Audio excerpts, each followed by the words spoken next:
حبايبي عاملين ايه؟ يا رب تكونوا بخير. دلوقتي هنعمل الكبد والقوانص بطريقه تحفه جدا هتعجبكم ان شاء الله. هنا انا حطيت في الطاسه بتاعتنا زيت على النار كده، حبه زيت حلوين وسخنوا اهمت. هننزل بقى بالكبد والقوانص بتاعتنا. هتنزلي بيها كلها يا ام احمد، مش القوانص الاول، لا يا حبيبتي، عشان انا هنا سلقه القوانص، سلقه الكبد والقوانص بتاعتي الاول. عطيتها طريقه ام احمد بقى. تقولي لي اعملها كده من غير ما اسلقها؟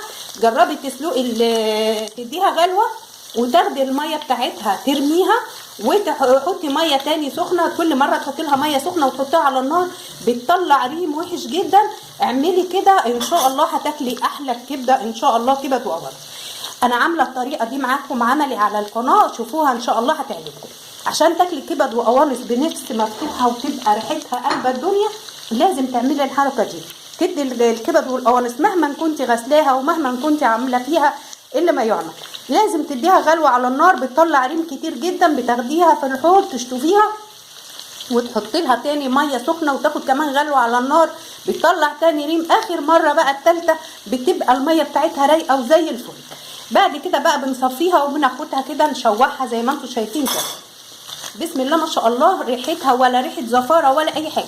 وعلى فكره الكبد والقوانص ما بتتغسلش يا جماعه بخل، ممكن تحط لها ليمون، بغسلها بعصير ليمون وبدقيق وملح، بس ما بحط لهاش خل خالص. الخل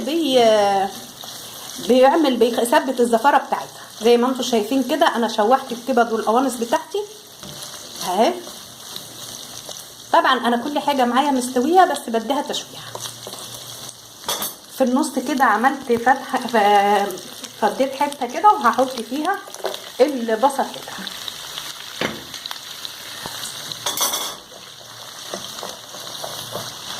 طبعا لو عندك حته ليا كمان وحطيتيها بتبقى تحفه جدا، ريحتها بتقلب الدنيا. هي كمان كده من غير ليا ولا حاجه جميله، بس الافضل لو عندك حته ليا وحطيتيها بتبقى ريحتها روعه، بتخلي الحاجه حلوه معاكي وريحتها حلوه.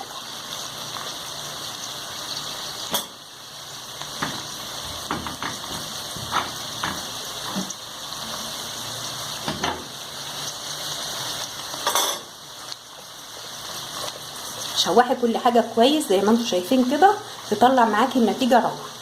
انا عملت معاكم الكبد والقوانص باكتر من طريقه، شوفوا الحاجات دي على القناه على مطبخ العائله مع ام احمد، هتعجبكم ان شاء الله.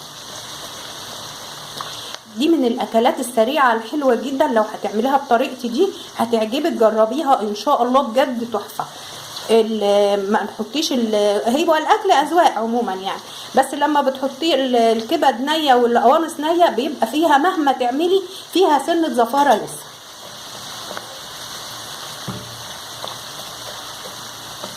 زي ما انتم شايفين كده يا حبايبي. اهم حاجه ندبل البصل بتاعنا كويس.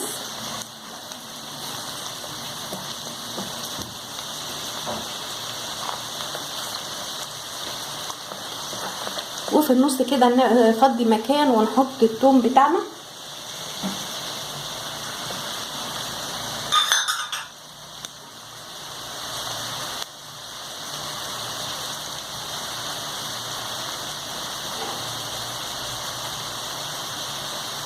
يا ريت يا حبايبي لو وصلتوا معايا لحد هنا، اللي ما اشتركش في القناه يشترك ويفعل زر الجرس ويضغط على كلمه الكل عشان يوصلوا كل جديد من ام احمد. وهكون سعيده جدا باشتراككم، وهكون اسعد واسعد لو عملتوا لي كومنت حلو بايديكم الحلوين دول.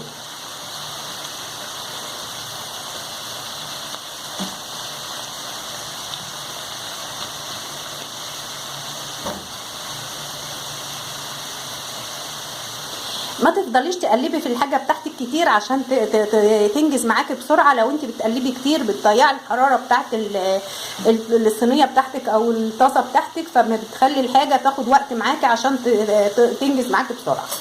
زي ما انتم شايفين كده حبايبي اهي، احنا لسه لا حطينا توابل ولا حطينا حاجه، والريحه بسم الله ما شاء الله. التوابل بقى بتاعتنا عباره عن ايه؟ اساسي الكزبره والكمون، اي حاجه تانية اضافي معاكي طبعا، والفلفل الاسمر والملح. احنا طبعا هنحط الكزبره والكمون اهو زي ما انتم شايفين معانا، دول اساسي، والفلفل الاسود والملح. وهتحطي بقى بهارات لحمه براحتك.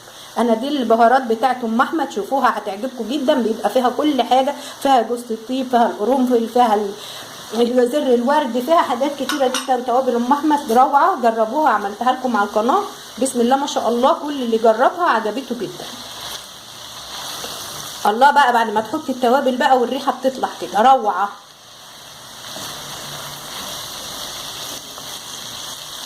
وتدوقي الحاجه بتاعتك، ما تكتريش في الملح في الاول عشان الحاجه ما تطلعش منك ملح.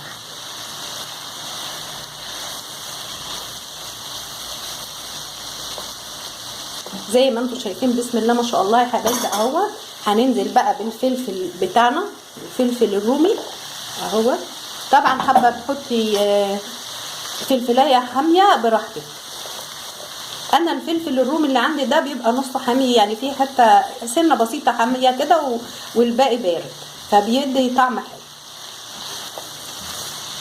شايفين الالوان بقى وشايفين الجمال والروعه بسم الله ما شاء الله، الريحه تفتح النفس بجد. والطريقه دي ما فيش ريحه زفاره ولا اي حاجه، جربوا بطريقتي بجد هتعجبكم، روعه جدا بسم الله ما شاء الله. شايفين يا حبايب الجمال والروعه. انا عملت معاكم قبل كده الكبد والقوانص، عملتها طواجن رز معمر في الفرن وكانت جميله جدا وروعه بسم الله ما شاء الله. هنا كمان هننزل بالطماطم، ودي اخر حاجه معانا. فاضل حاجه بسيطه بس اللي انا ما بحطهاش في الغسيل بتاعت الكبد والقوانص، بس بضيفها في التسويه.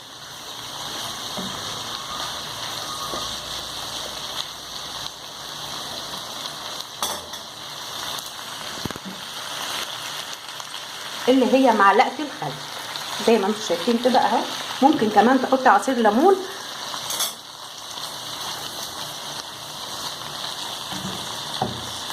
شايفين الجمال والروعه بسم الله ما شاء الله.